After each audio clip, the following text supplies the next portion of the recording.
Start ಮಾಡೋಣ. ಇವಾಗ ನಾನು ಫಸ್ಟ್ ಸೆಮ್ ಅವ್ರದ್ದು ಅಂದರೆ ನೀವು ನಮ್ಗೆ ಯಾರ್ಯಾರು ಕಮೆಂಟ್ ಹಾಕಿದ್ರೆ ಅದ್ರೊಳಗಡೆ ಫಸ್ಟ್ ಸೆಮ್ ಅವ್ರದ್ದು ಎಲ್ಲ ವೀಡಿಯೋ ಎಲ್ಲರದ್ದು ರಿಸಲ್ಟ್ ಸರ್ಚ್ ಮಾಡಿ ಅಪ್ಲೋಡ್ ಮಾಡಿದ್ದೀನಿ. ನೋಡ್ಬೋದು ನೀವು ಒಬ್ಬೊಬ್ರದ್ದೇ ಬರ್ತಿದೆ.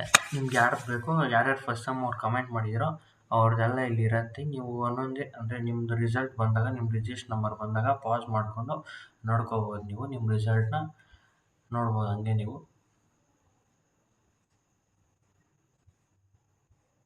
ಇನ್ನು ಸೆಕೆಂಡ್ ಇಯರ್ ಅವ್ರದ್ದು ನೆಕ್ಸ್ಟ್ ವೀಡಿಯೋದಲ್ಲಿ ಬರುತ್ತೆ. ಇದರೊಳಗಡೆ ಬರೀ ಫಸ್ಟ್ ಇಯರ್ ಅವ್ರದ್ದು ಮಾತ್ರನೇ ಅಷ್ಟೇ ಮುಗೀತು. ಫಸ್ಟ್ ಇಯರ್ ಅವ್ರದ್ದು ಇಷ್ಟು ಜನ ಇದೆ ನೋಡ್ಬೋದು ನೀವು. ಇಷ್ಟು ಜನ ನಂಗೆ ಕಮೆಂಟ್ ಮಾಡಿದ್ದೀರಾ. ನಿಮ್ಮಲ್ಲಿ ಇವಾಗ ಈ ವಿಡಿಯೋಗೆ ಯಾರು ಜಾಸ್ತಿ ಕಮೆಂಟ್ ಮಾಡ್ತಾರೋ ಅವ್ರಿಗೆ ಗಿವ್ ಅವೇ ಇರುತ್ತೆ. ಅಂದರೆ 50 ರುಪೀಸ್ ಹಾಕ್ತೀನಿ. ಯಾರು ಜಾಸ್ತಿ ಕಮೆಂಟ್ ಮಾಡ್ತಾರೋ ಅವ್ರಿಗೆ ಮಾತ್ರ 50 ರುಪೀಸು ಅಂದರೆ ಬರೋದು.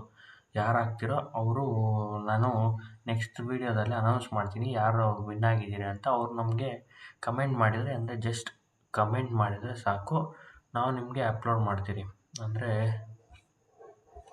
ನಾವು ನಿಮಗೆ ಅಪ್ಲೋಡ್ ಮಾಡ್ತೀವಿ ವೀಡಿಯೋನ. ಕಾಸು ಹಾಕ್ತೀರಿ ಮತ್ತು ರಿಸಲ್ಟ್ ಶೀಟ್ನ ಅದ್ರ ಜೊತೆ ಕಳಿಸ್ತೀರಿ. ನಿಮ್ಮ ಲಕ್ಕ ನೀವು ಟೆಸ್ಟ್ ಮಾಡ್ಕೊಳ್ಳಿ, ಅಪ್ಲೋಡ್ ಮಾಡಿ. Thank you.